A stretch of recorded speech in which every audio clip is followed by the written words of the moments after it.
بسم اللہ الرحمن الرحیم معزز سامعین کرام السلام علیکم ورحمۃ اللہ وبرکاتہ۔ ہم آپ کو اپنے یوٹیوب چینل دارالعلم 92 پر خوش آمدید کہتے ہیں۔ آج ہم علم نحو کے اندر پڑھائی جانے والی مشہور و معروف کتاب جو کہ ابن الحاجب علیہ رحمہ کی تصنیف ہے، آپ نے لکھی ہے اس کتاب کو الکافیہ۔ اس کتاب کے اندر ایک سبق ہے صفت مشبہ، جو کہ نہایت ہی آسان سبق ہے، لیکن طلباء جو ہے اس کے اندر اشکال کے شکار ہو جاتے ہیں، تشویش کے شکار ہو جاتے ہیں۔ بہت اہم ترین سبق بھی ہے، اور اس کی ہمیں ایک عبارت کا فرمایا گیا کہ اس عبارت کو حل کرنے کی جو ہے گزارش کی گئی ہے۔ اور عبارت جو ہے وہ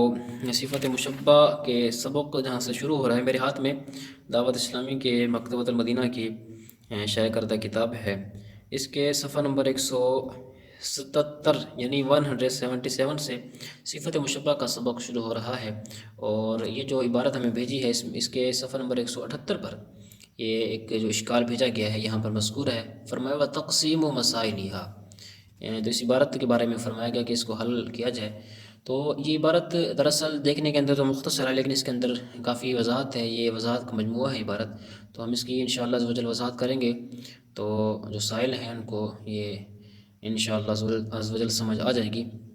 تو ہم آتے ہیں اپنی وضاحت کی طرف، لیکن سب سے پہلے اگر آپ ہمارے چینل پر نیو ہیں تو آپ ہمارے چینل کو سبسکرائب بھی کریں، دارالعلم 92 یوٹیوب چینل، اور بیل آئیکن کو دبانا مت بھولے گا، کیونکہ سبسکرائب کا فائدہ آپ کو تب ہوگا جب آپ بیل آئیکن کو دبائیں گے، تاکہ آپ کے پاس ہماری ہر آنے والی نیو ویڈیو پر وقت پہنچ سکے۔ تو فرمایا و تقسیم و مسائل، اور اس کے مسائل کی جو تقسیم ہے، فرمایا ان تکون صفت، یہ میں عبارت نہیں پڑھوں گا، یہ آپ جو ہے سکرین پر عبارت ملاحظہ فرما رہے ہوں گے۔ تو فرمایا کہ تقسیم مسائل ایسے مصنف علیہ رحمہ دراصل صفت مشبہ کی اقسام بیان کر رہے ہیں۔ فرمایا کہ عمومی طور پر یعنی جو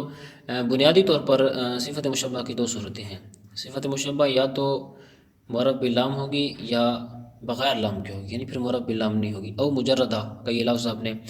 جو ہے وہ اس کے اندر لکھا ہوا ہے کہ یا تو یہ لام کے ساتھ ہوگی،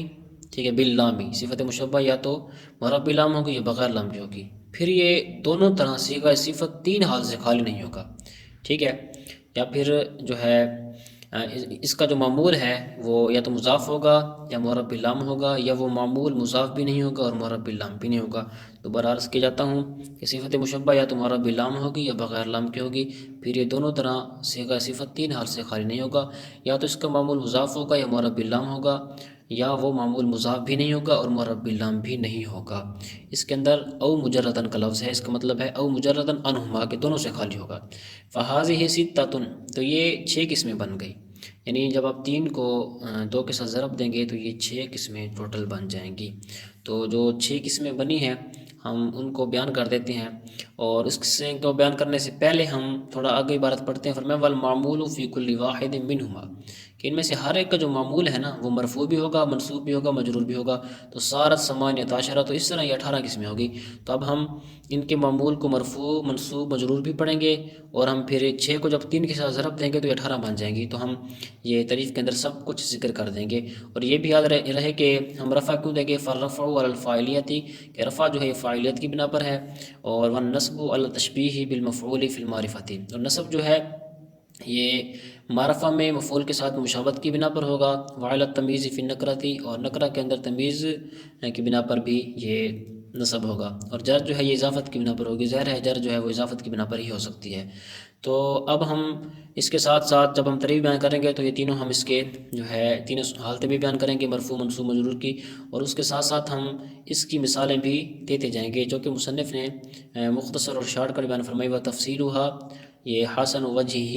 وجہہ اور وجہہ، اس طرح کی فرمائی کہ تین ایک بار انہوں نے ذکر کر دی کہ ہم اس کی تینوں ہی تعریف کے مطابق ہم اس کی مثالیں خود بنائیں گے حاشیے کے اندر جو کہ یہ مذکور ہیں۔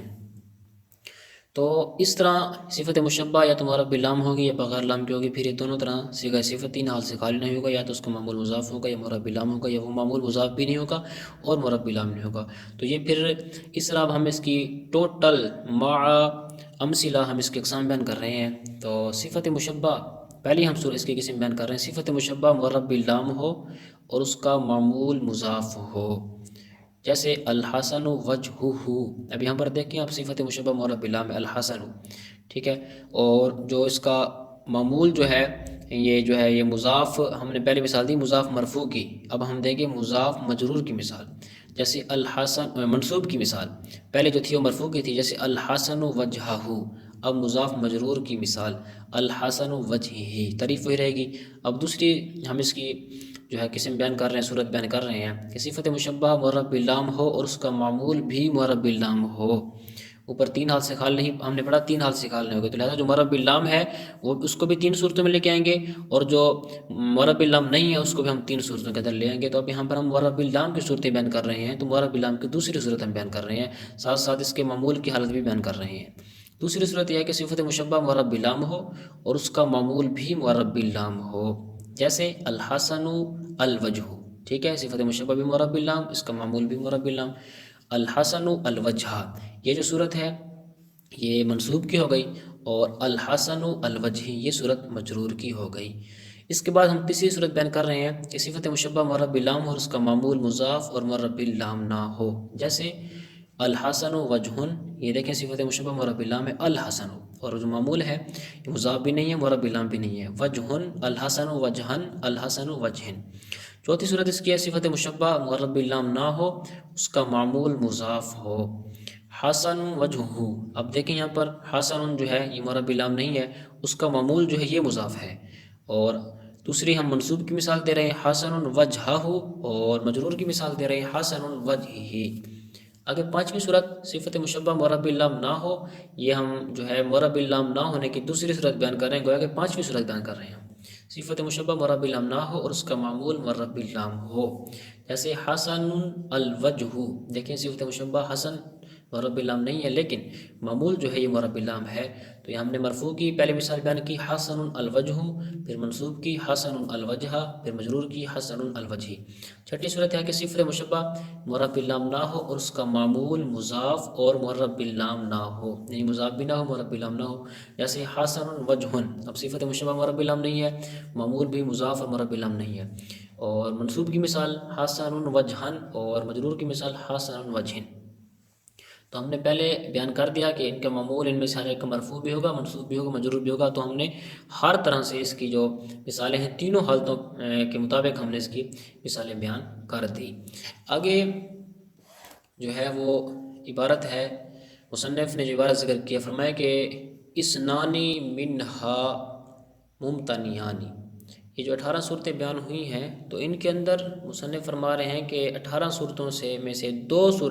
صورتیں جو ہے وہ ممتنع ہیں، اسنانی، یہ تثنیہ کا صیغہ ہے، ممتنیانی، اس کے اندر دو صورتیں ممتنع ہیں،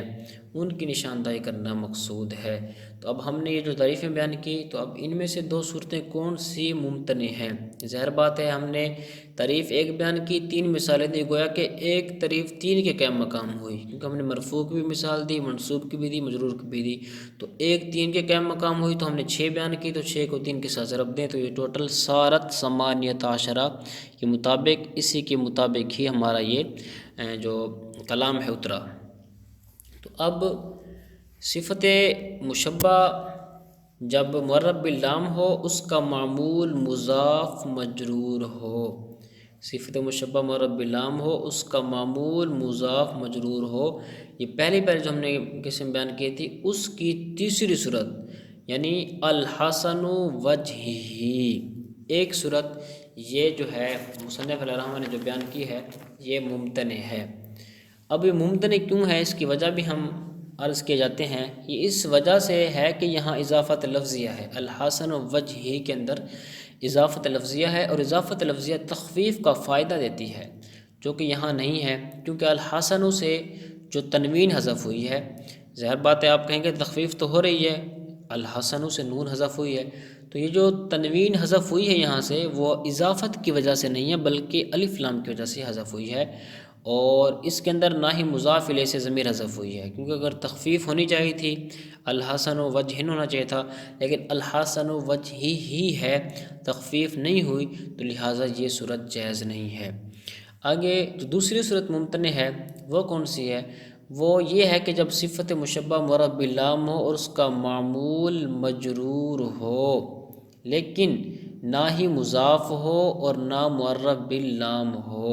جیسے الحسن وجہن۔ یہ اس کی ہم نے جو تیسری صورت بیان کی تھی، تو اس تیسری صورت میں سے ایک یہ تیسری صورت یہ ممتنع ہے کہ جب صفت مشبہ معرف باللام نہ اس کا معمول مجرور ہو لیکن نہ ہی مضاف ہو نہ معرف باللام ہو، جیسے الحسن وجہن۔ اب صفت مشبہ تو معرف باللام ہے لیکن اس کا جو معمول ہے یہ نہ مضاف ہے اور نہ ہی معرف باللام ہے۔ اب اس کی وجہ کیا ہے کہ یہ ممتنع کیوں ہے؟ اس لیے کہ یہاں پر اگرچہ مضاف الیہ سے ضمیر کے حذف ہونے کی صورت میں تخفیف ہوئی ہے، الحسن وجہن تخفیف ہوئی ہے، وجہ ہی تھا تو وجہن ہوا، لیکن پھر بھی یہ صورت ممتنع ہے۔ اس کی وجہ یہ ہے کہ کیونکہ اس صورت میں معرفہ کی نکرہ کی طرف اضافت ہو رہی ہے، الحسن معرفہ ہے، وجہ نکرہ، تو وجہ نکرہ کی طرف اضافت ہو رہی ہے، حالانکہ نکرہ کی معرفہ کی طرف اضافت ہوتی ہے، تو اس وجہ سے یہ دو صورتیں ممتنع ہیں۔ جب ہم نے 18 میں سے 2 صورتیں ممتنع کی تو بقیہ 16 صورتیں ہم بچ گئی۔ اور آگے مصنف علیہ الرحمہ فرما رہے ہیں وَاخْتُلِفَ فی حسن وجہہ۔ مصنف علیہ الرحمہ آگے فرما رہے ہیں کہ ان میں سے ایک صورت ایسی ہے کہ جس کے اندر علماء کا اختلاف ہے، نحویوں کا اختلاف ہے، یعنی 2 صورتیں ممتنع ہو گئیں، بقیہ 16 بچی۔ 16 میں سے فرماتے ہیں کہ ایک کے اندر نحویوں کا اختلاف ہے۔ فرماتے ہیں کہ وہ کون سی صورت ہے جس کے اندر اختلاف ہے؟ وہ یہ ہے کہ جب صفت مشبہ معرف باللام نہ ہو اور اس کا معمول مضاف مجرور ہو، جیسے حسن وجہہ، صفت مشبہ معرف باللام نہیں ہے، معمول اس کا مضاف مجرور ہے، تو اب اس کی جو صحت ہے نا، اس کی جو ہے درستگی کے اندر اختلاف ہے، اس کے درست ہونے میں اختلاف ہے۔ امام سیبویہ اور بصری کہتے ہیں کہ یہ صورت درست نہیں ہے۔ وہ وجہ بیان کرتے ہیں کہ یہاں صفت مشبہ اور اس کے معمول دونوں کا مصداق ایک ہی ہے، لہٰذا یہاں پر اضافت الشیء الی نفسہ لازم آ رہا ہے۔ اضافت الشیء الی نفسہ ہوتا کیا ہے؟ یعنی شے کی اضافت خود اپنی ہی طرف کرنا، ایک شے اس کی اضافت خود اپنی ہی طرف ہو رہی ہے، یہ باطل ہوتا ہے۔ تو یہاں پر بھی اضافت الشیء الی نفسہ لازم آ رہی ہے۔ آپ نے تلخیص المفتاح کے اندر بھی پڑھا ہوگا اضافت الشیء الی نفسہ، بلاغت کی کتاب ہے جو، تو یہاں پر لازم آ رہا ہے جو کہ باطل ہے، تو اس لیے یہ کہتے ہیں کہ یہ جائز نہیں ہے۔ جبکہ کوفی کہتے ہیں کہ یہ صورت درست ہے، کیونکہ اس صورت میں تخفیف ہوئی ہے کہ مضاف سے تنوین حذف ہو گئی ہے، حسن سے یہ حسن وجہ ہی ہو گیا، تو تنوین حذف ہو گئی، تو کہتے ہیں یہاں اضافت الشیء الی نفسہ ہی لازم نہیں آ رہا، کیونکہ حسن عام ہے اور وجہ خاص ہے۔ تو یہ ایک اختلافی صورت تھی، اس کے اندر ہم نے دونوں مذاہب بیان کر دیے۔ اب باقی ہمارے پاس 15 صورتیں بچ گئی، تو مصنف علیہ الرحمہ کتاب کے اندر والبواقی ما کان فیہ ضمیر واحد، مصنف والبواقی یہاں سے فرما رہے ہیں کہ جو باقی 15 صورتیں ہیں ان میں سے جو ہے کچھ جو ہے وہ 15 صورتوں میں سے کچھ احسن ہیں اور کچھ حسن ہیں۔ احسن وہ ہوتی ہے کہ جس کے اندر ایک ضمیر ہو، وہ صورت احسن ہوتی ہے۔ کیوں احسن ہوتی ہے؟ اس لیے کہ اس کے اندر ضمیر بقدر ضرورت ہے، ضرورت ایک ضمیر کی ہوتی ہے، اور آقا کریم علیہ الصلوۃ والسلام کے حدیث مبارکہ بھی ہے خیر الکلام ما قل ودل، تو بہترین کلام وہ ہے جو قلیل ہو، یعنی کم بھی ہو اور پر دلیل بھی ہو۔ یہ پھر یہ احسن جو ہے، احسن صورتیں یہ اس حدیث کی مصداق ہیں، اور جن کے اندر 2 ضمیریں ہوتی ہیں، یعنی ایک ضمیر صفت مشبہ میں اور دوسری ضمیر معمول کے اندر، تو وہ صورت حسن ہے، یعنی احسن تو نہیں ہے، حسن ہے، کیونکہ اس وجہ سے کہ بقدر ضرورت ضمیر موجود ہے، اور احسن اس لیے نہیں ہے کہ ضرورت سے زائد پر مشتمل ہے، ضرورت ایک کی تھی، یہاں پر 2 ہیں، تو لہٰذا یہ احسن تو نہیں ہے لیکن ہم اس کو حسن کہہ دیتے ہیں۔ یہ یاد رہے کہ احسن صورتیں 9 ہیں ٹوٹل،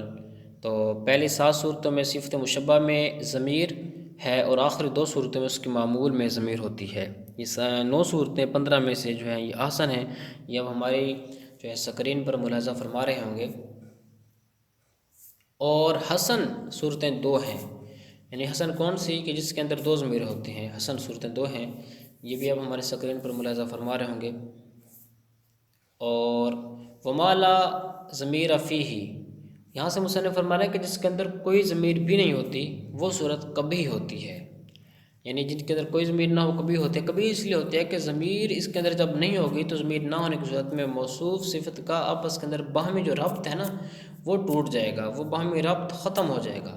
تو لہٰذا اس وجہ سے یہ صورت قبیح ہے۔ یہ قبیح صورتیں جو 4 ہیں یہ بھی آپ جو ہے ہماری سکرین پر ملاحظہ فرما رہے ہوں گے۔ جزاک اللہ خیرا کثیرا۔